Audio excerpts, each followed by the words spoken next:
warahmatullahi wabarakatuh.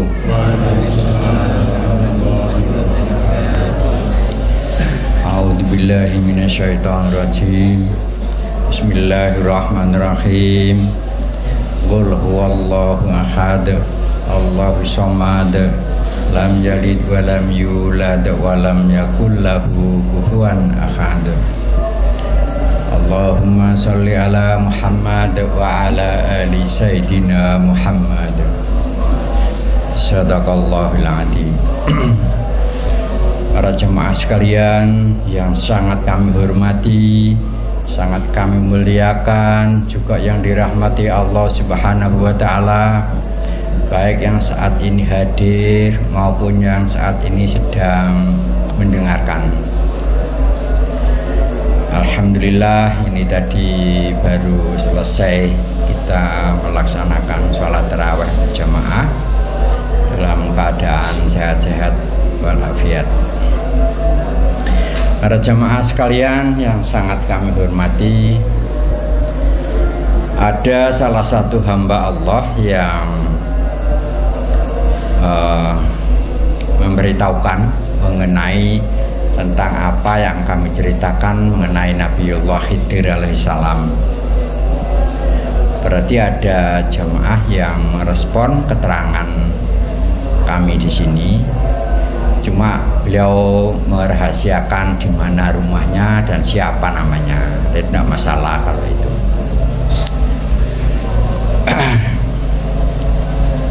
Beliau menceritakan pernah didatangi orang tua yang misterius, kemudian diberi sebuah kitab setebal 100 halaman, disuruh baca berulang-ulang. Begitu sudah jelas, sudah paham, kitab itu disuruh menanam di rumahnya, ditanam dalam tanah. Makanya dia ada tertarik ketika mendengar keterangan kami yang membicarakan atau membahas tentang Nabiullah Khidir alaihissalam. Para jemaah sekalian, saya akan cerita yang lebih detail mengenai Nabiullah Khidir karena ceritanya tidak ada habisnya, sangat panjang ceritanya. Saya dulu pada tahun 68 ya, tahun 1968 waktu itu saya usia saya di antara 8 sampai 9 tahun.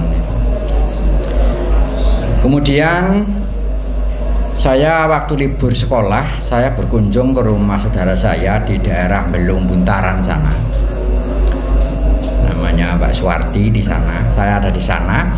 Begitu hari Minggu sore saya pulang, jalan kaki dari Belung sampai Tumpang. Di Tumpang itu saya naik mobil, kalau nggak salah mobil oplet, mereknya Chevrolet, warnanya merah. Saya naik mobil itu. Waktu itu masih sangat jarang mobil. Nah, mobil itu berjalan. Lah berjalan penumpangnya ya nggak terlalu penuh, yang jelas di bagian belakang itu ada orang tua. Orang tua membawa tas, di mana tasnya itu banyak sulam-sulaman, dondon-dondoman, tambal-tambalan itu. Tapi dia melihat sama saya.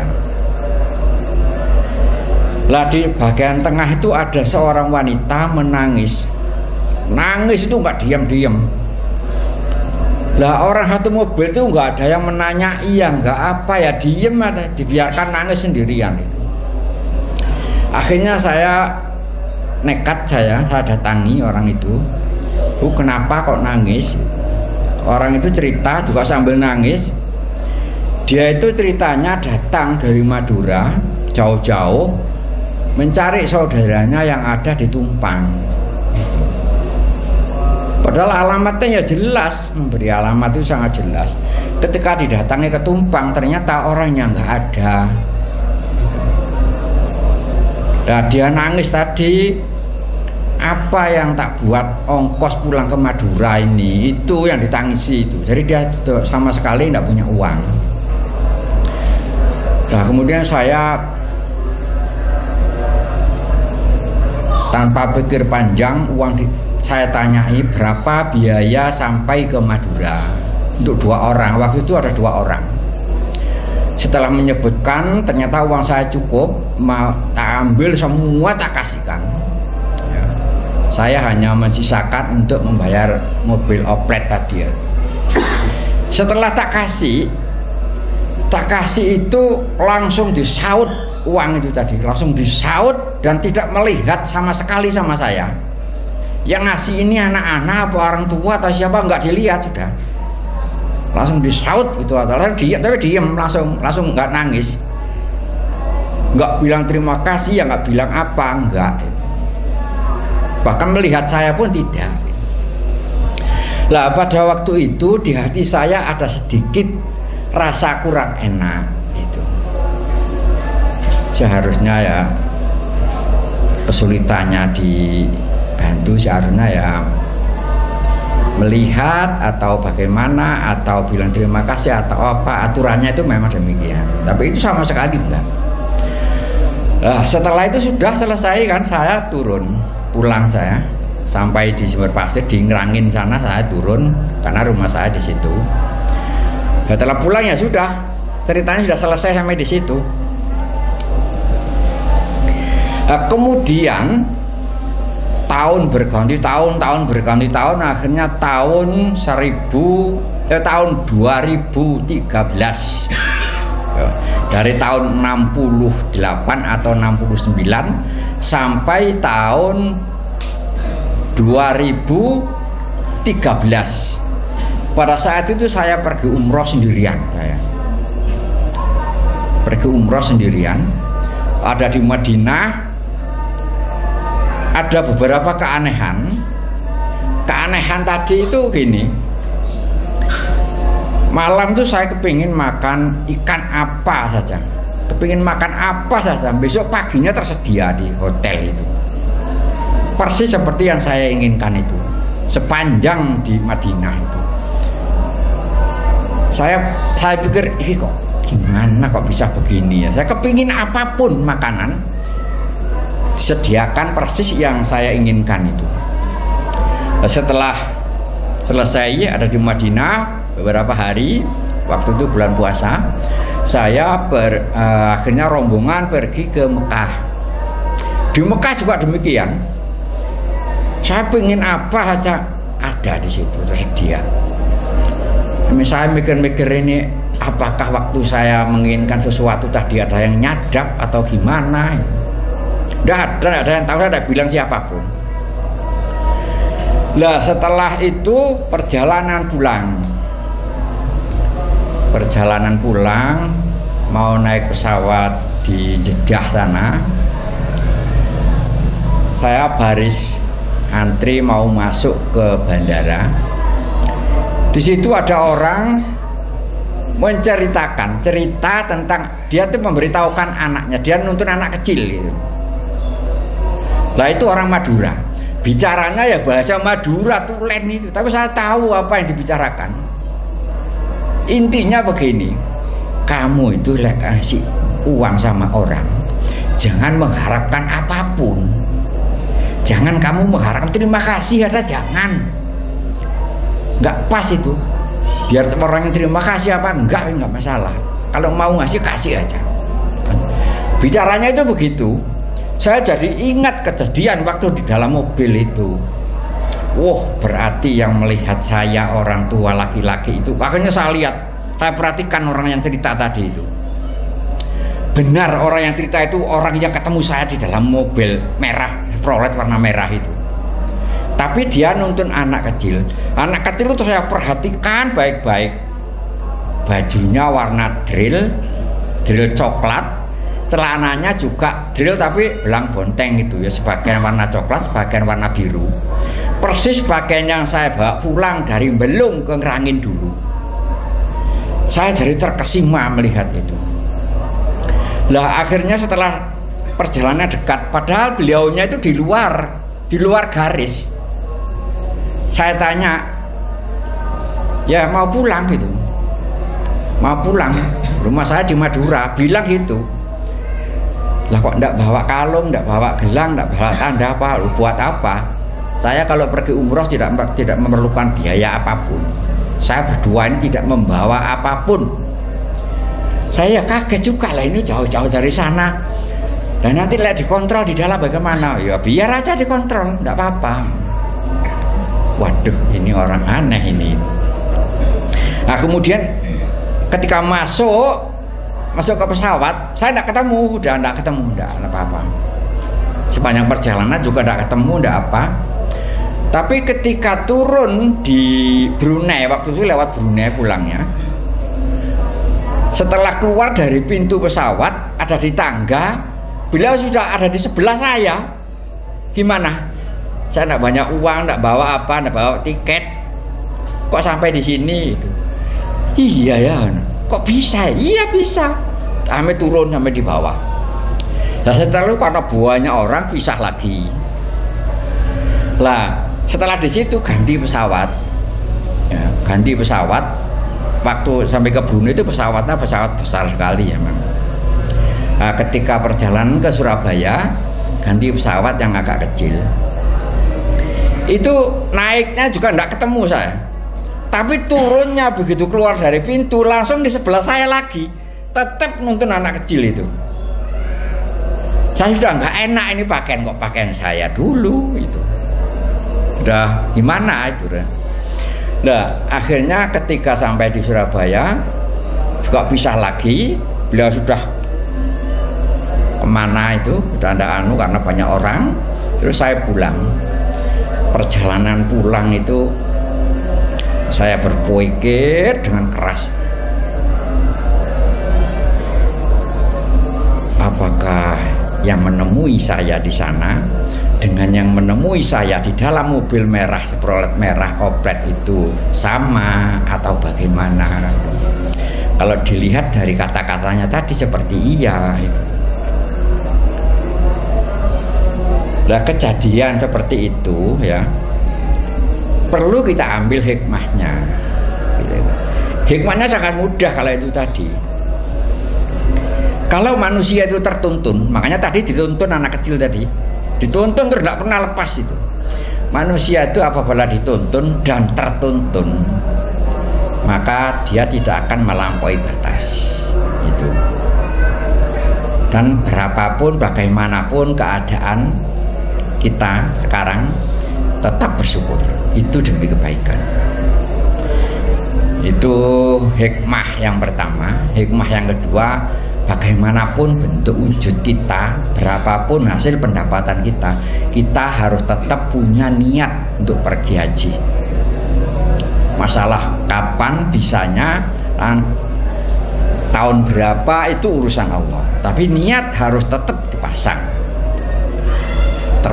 di hati kalau kita punya niat ke sana.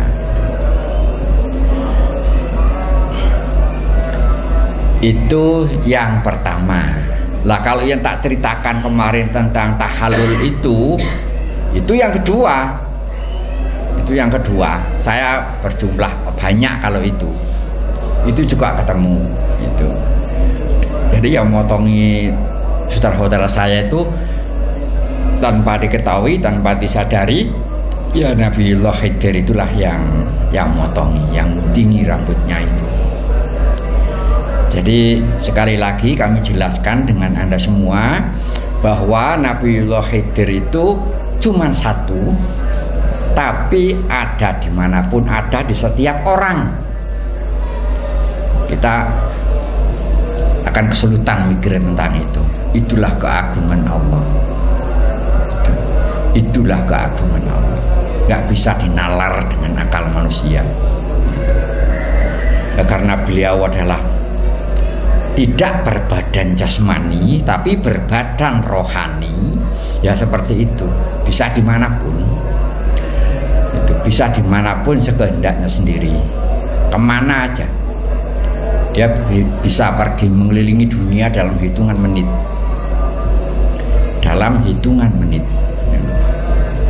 mengelilingi dunia ini. Itu makhluk Allah yang jelas mendapat tugas dan tugas utamanya seperti yang kami sampaikan, mengawal, menjaga seluruh para nabi dari Nabiullah Adam alaihissalam hingga Kanjeng Nabi Muhammad sallallahu alaihi wasallam itu dijaga sejak sebelum lahir, sejak ayahnya dan ibunya masih belum berkumpul sudah dijaga untuk menjaga kesucian, kebersihan dari Nabi itu sendiri. Setelah itu menjaga orang-orang yang memang menghamba kepada Allah, tidak menghamba kepada selain Allah, udah pasti dijaga. Dan tidak kerepotan beliau menjaga, tidak kerepotan, tidak kelelahan.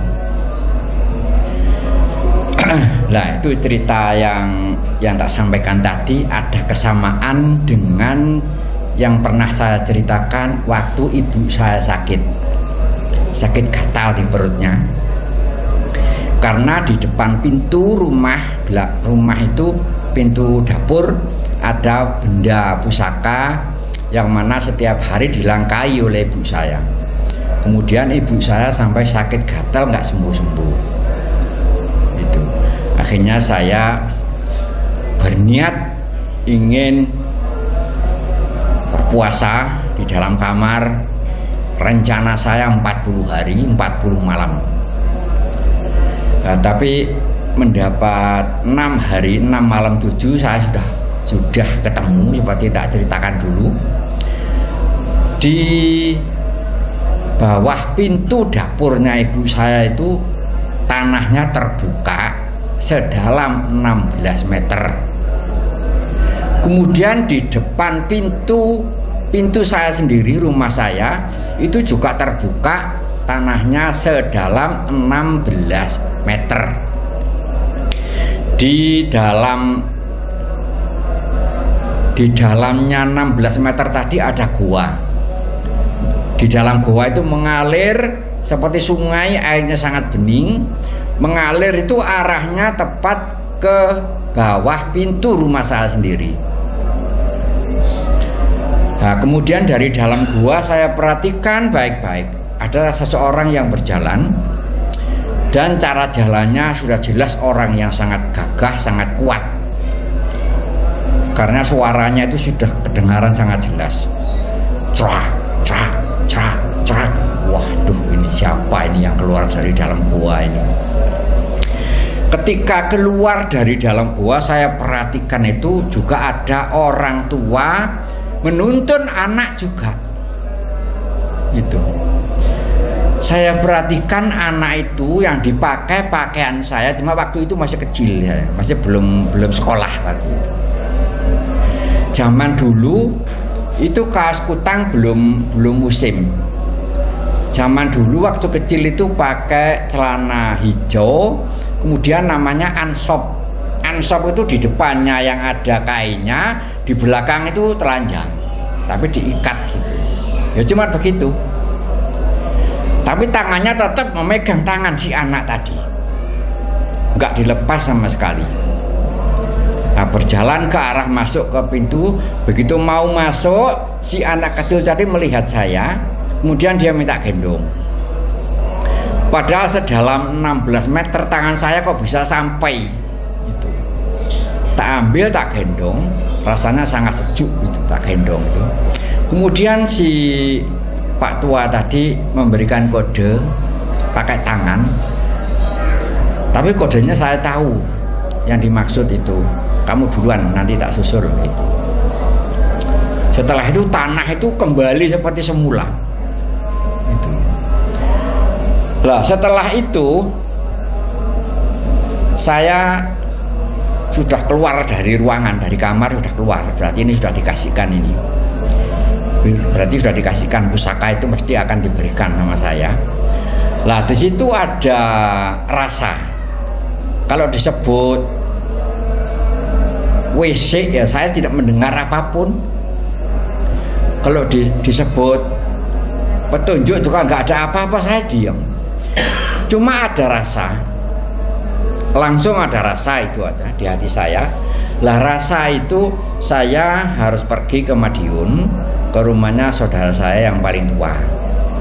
Mintalah antar Mas Gus itu duduk di sebelah rumah jam 12 malam. Nanti pusaka itu akan diantar ke sana, walaupun kecil tapi sangat berat, harus dimuat dengan sepur.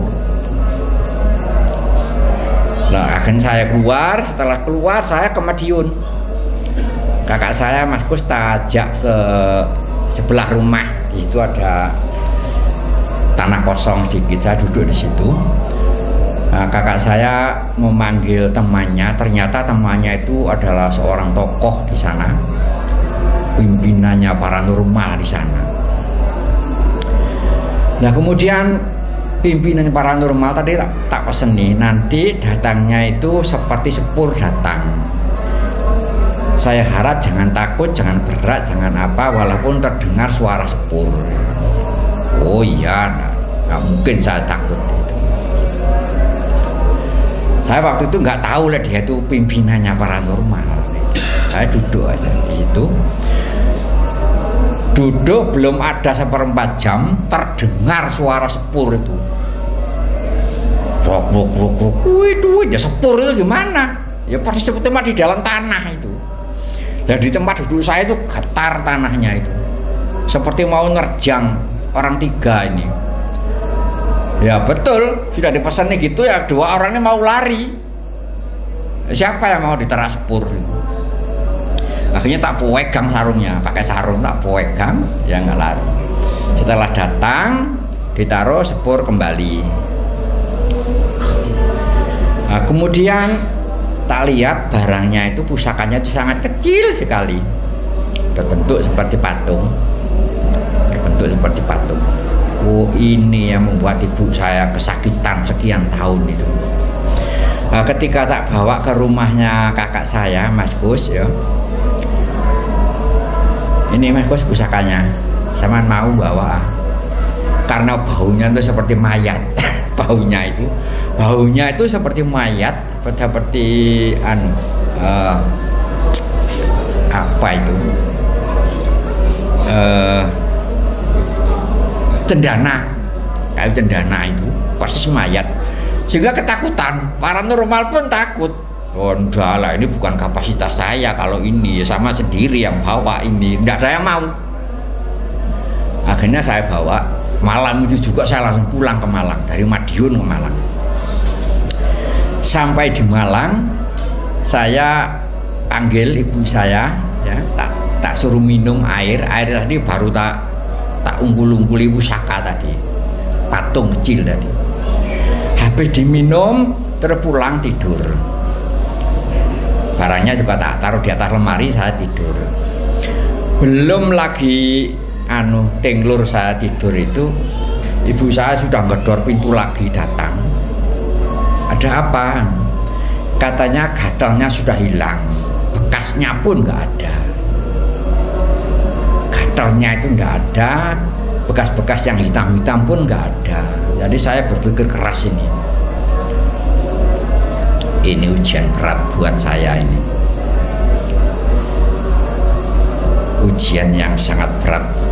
Kalau saya berpendapat sembuh karena pusaka, maka saya tidak layak disebut orang Islam, tidak layak disebut umatnya Rasulullah Shallallahu Alaihi Wasallam. Jadi hakul yakin bahwa sembuh tadi atas kehendak Allah Subhanahu Wa Taala, hanya perantara aja di bawah ini. Terus tidur lagi saya, tidur lagi. Ternyata benar. Besoknya ada orang datang langsung bala. Orang itu kok bisa tahu gitu loh. Kalau saya baru dapat itu. Padahal waktu itu saya nggak punya uang, sama sekali. Beli rokok itu cuma separuh-separuh. Tapi saya nggak kepencut, saya tidak akan mau menjual pusaka seperti itu. Dibawakan uang 5 juta, saya tolak. Kemudian 1 minggu kemudian datang lagi bawa 10 juta. Padahal waktu itu kalau 10 juta itu mendapat sapi 4 ekor. waktu itu. Tapi saya tetap, akhirnya saya terbuka terus terang sama orang yang mau beli tadi. Orangnya namanya Pak Madrim. Saya minta maaf, saya tidak bisa melepas ini, karena kalau saya lepas rasanya kok seperti saya ini menjual emak saya. Akhirnya beliau menyadari, dia mau pulang. Akhirnya suatu saat pusaka itu sudah sering dipinjam orang macam-macam, yang jelas akhirnya jadi nggak baik lah. Kalau disimpan akhirnya menjadi nggak baik, menjadi seperti yang tadi, sembuh karena obat tadi, sembuh karena benda pusaka tadi.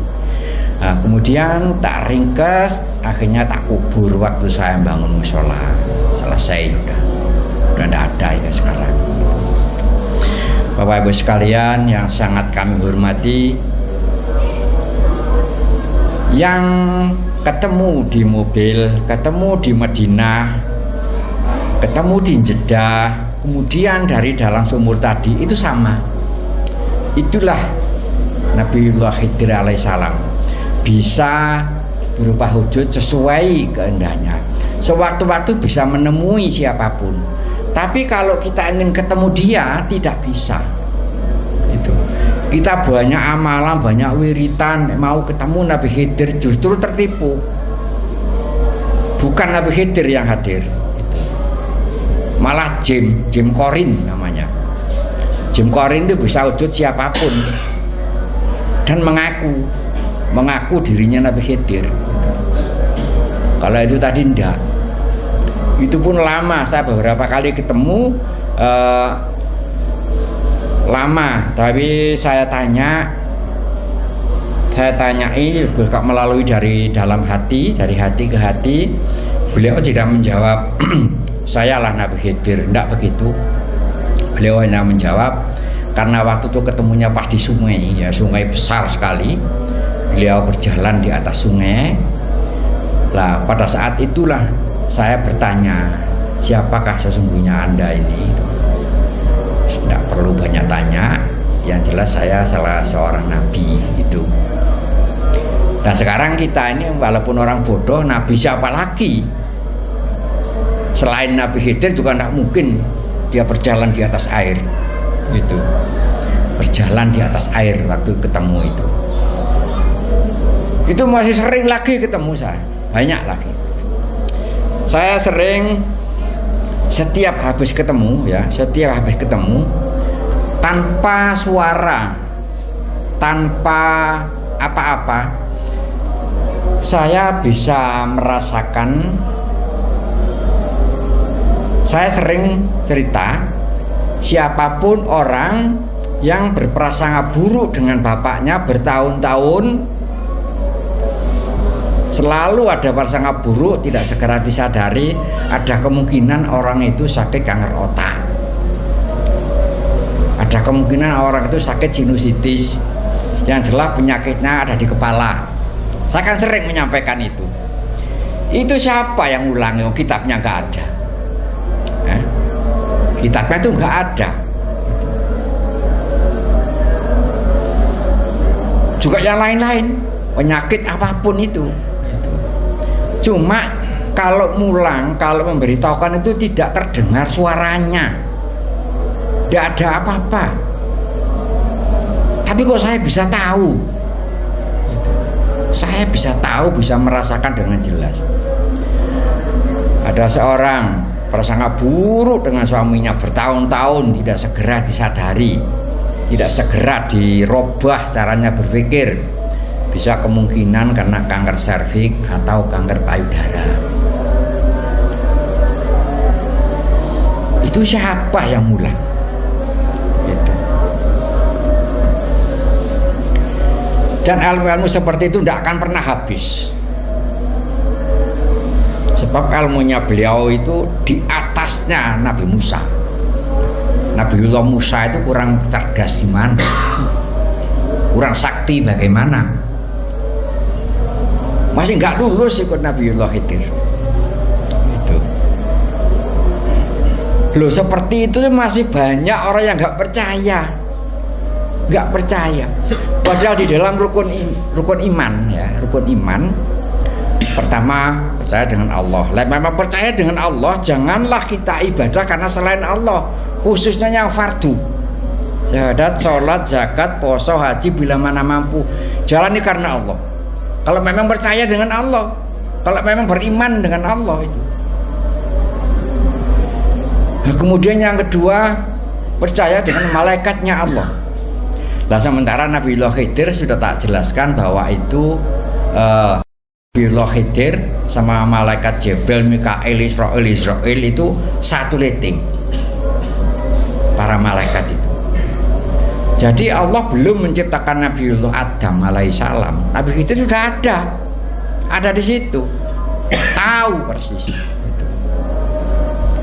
Berarti kita harus percaya dengan malaikat Allah tadi.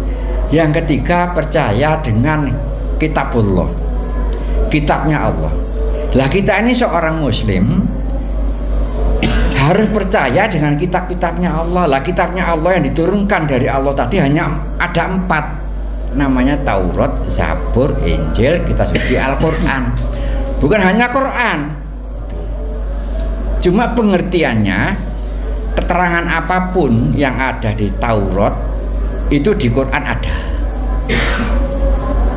Keterangan apapun yang ada di Zabur, di Al-Quran ada. Keterangan apapun yang ada di Injil, di Al-Quran ada. Jadi paling sempurna kita suci Al-Quran. Jadi kalau kita hanya percaya dengan Quran, kita mengolok-olok agama lain, berarti kita tidak percaya dengan kitabullah. Itu. Kita tidak ada lah perlu saling mengolok-olok, nggak usah. Tidak ada cara suruh mengolok-olok tadi. Kalau saling mengingatkan dengan sabar ada. Tidak dengan cara menyalah-nyalakan orang. Yang ketiga, dengan utusan Allah. Ya. Yang keempat dengan utusan Allah. Ya terutama dengan Nabi Muhammad, karena kita umatnya Rasulullah. Terutama itu. Tapi paling tidak kita harus menghormati dengan seluruh para nabi yang terdahulu. Kalau kita mengolok-olok yang dulu, berarti kita mengolok-olok juga dengan nabi itu. Nah ini perlu perenungan juga. Makanya kalau mengolok-olok apapun alasannya menjadi keliru kita, menjadi salah.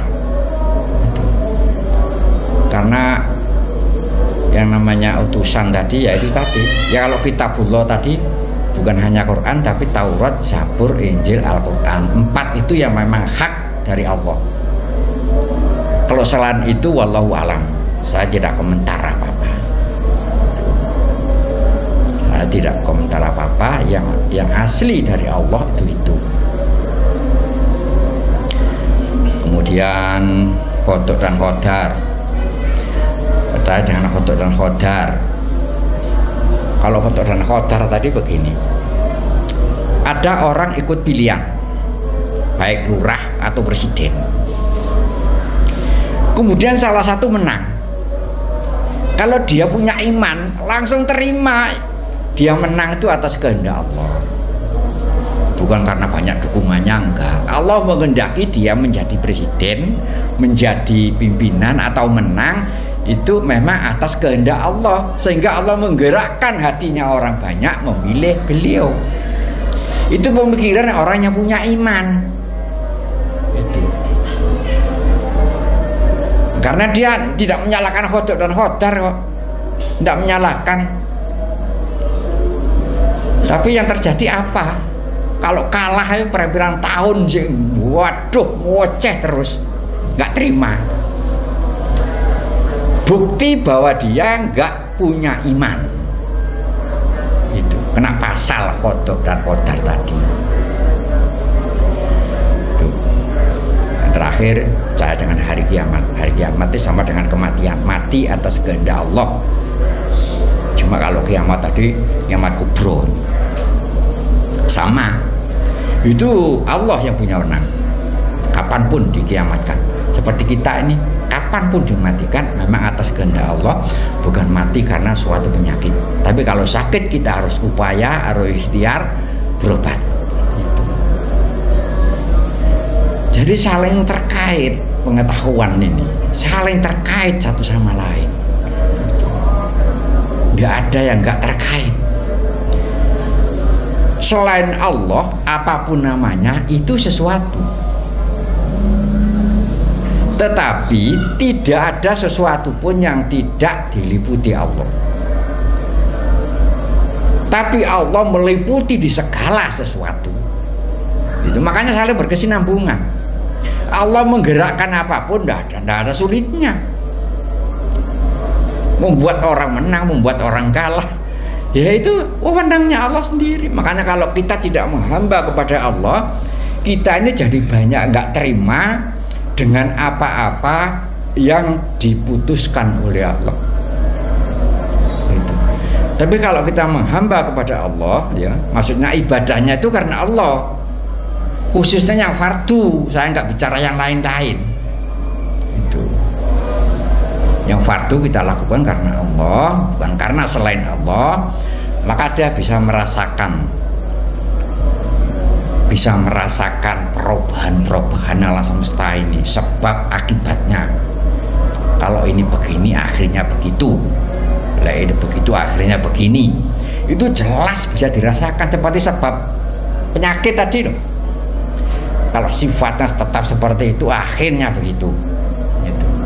Itu enggak bisa enggak. Sama dengan ini gula, rasanya itu manis, sama percaya ya bisa, nggak percaya ya bisa.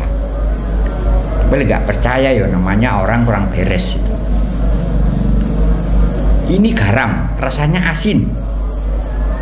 Sama percaya ya boleh, nggak percaya ya boleh. Kalau sampai nggak percaya ya berarti lidahnya ya ada yang nggak beres. Itu aja. Gitu. Bukan rasanya. Jadi apa yang kita sampaikan, makanya bagi orang yang banyak ilmunya, banyak pengetahuannya, jangan sekali-kali sombong, jangan sekali-kali bangga. Itu baru seperti burung pipit yang minum air di lautan itu loh. Masih itu kita teramat sangat malu dengan Allah. Jadi ilmunya Allah tadi tidak bisa dinalar. Itu kenapa kita harus menghargai satu sama lain. Kita harus menghargai hasil karya orang lain. Karena Allah menurunkan ilmu pengetahuan tadi, waduh, gak bisa dihitung. Lautan sampai habis pun masih banyak ilmunya Allah.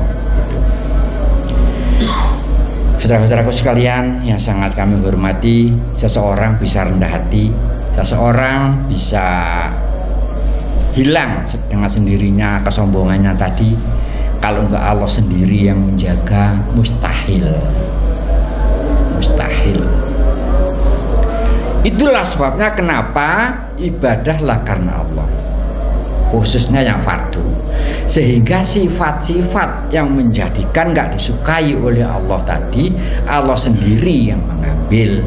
Allah sendiri yang mengambil, asal benar karena Allah. Tapi karena selain Allah, Anda biar hati-hati bagaimanapun akan keprojolan, akan muncelak dalam bahasa Jawanya. Tapi kalau menghamba kepada Allah, kalau Allah yang menjaga, Allah menggerakkan pasukannya. Pasukan Allah ya para malaikat tadi, termasuk Nabiullah Khidir alaihissalam tadi. Jadi para malaikat itu makhluk yang paling taat, tapi taatnya kepada Allah, bukan taat kepada selain Allah. Gitu. Taatnya itu hanya kepada Allah. Itulah yang perlu kita pahami, kita renungkan, kita terapkan. Kita jangan mudah menyalahkan yang lain, jangan mudah merendahkan yang lain. Kalau kita sedang merendahkan yang lain, bisa jadi kita sendiri pada saat itu sedang rendah. Itulah saudara-saudaraku yang sangat kami hormati, yang sangat kami muliakan, dan yang dirahmati Allah Subhanahu wa Ta'ala. Kami akhiri. Assalamualaikum warahmatullahi wabarakatuh. Waalaikumsalam.